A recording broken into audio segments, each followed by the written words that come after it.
अगला क्वेश्चन करते हैं। क्वेश्चन क्या बोल रहा है, a thin prism of the angle 5 degree of the refractive index 1.72 is combined with another prism of the refractive index 1.9 to produce dispersion without deviation. The angle of the second prism is, मतलब net deviation कितना अपने पास, zero है। तो एक prism कुछ ऐसा होगा और एक प्रिज्म अपना बेसिकली कुछ ऐसा होगा। ठीक है, पहले वाले प्रिज्म का जो रिफ्रैक्टिव इंडेक्स है अपने पास कितना है, 1.72 है। दूसरे वाले प्रिज्म का रिफ्रैक्टिव इंडेक्स कितना है अपने पास, 1.9 है। इसका एंगल ऑफ प्रिज्म अपने को कितना दे रखा है, 5 डिग्री दे रखा है। ठीक है, अपन को दूसरे वाले प्रिज्म का एंगल निकालना है, जिसको मैं ये मान लेता हूँ। ठीक है, तो तुम देखो, नेट डेविएशन मेरा जीरो होना चाहिए।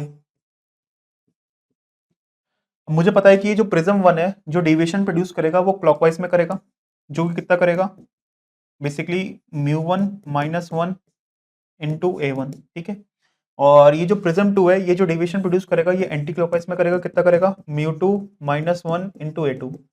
तो जितना क्लॉकवाइज में डेविएशन होना चाहिए उतना ही एंटी क्लॉकवाइज में डेविएशन होना चाहिए, जब भी नेट डेविएशन कितना होगा मेरा, जीरो होगा। मतलब एक तरीके से del one is equal to del two होना चाहिए, ताकि del one plus del two मेरा जीरो हो। क्योंकि अगर ये पॉजिटिव सेंस में ले रहे हो तुम, ये नेगेटिव सेंस में लोगे, तो del one plus del two तुम्हारा जीरो जब भी आएगा। लेकिन इसका मैग्नीट्यूड और इसका मैग्नीट्यूड सेम होना चाहिए। तो मतलब μ1 - 1 into A1 is equal to μ2 - 1 into A2। मतलब 1.72 - 1 0.72 इंटू A1 जो कि कितना 5 डिग्री है, इज इक्वल टू μ2 - 1 जो कि कितना अपने पास 0.9 है, इंटू A2। तो A2 की वैल्यू कितनी आ जाएगी सॉल्व करने पर, 0.72 इंटू 5 डिग्री अपॉन 0.9। तो इसको सॉल्व करके देखो,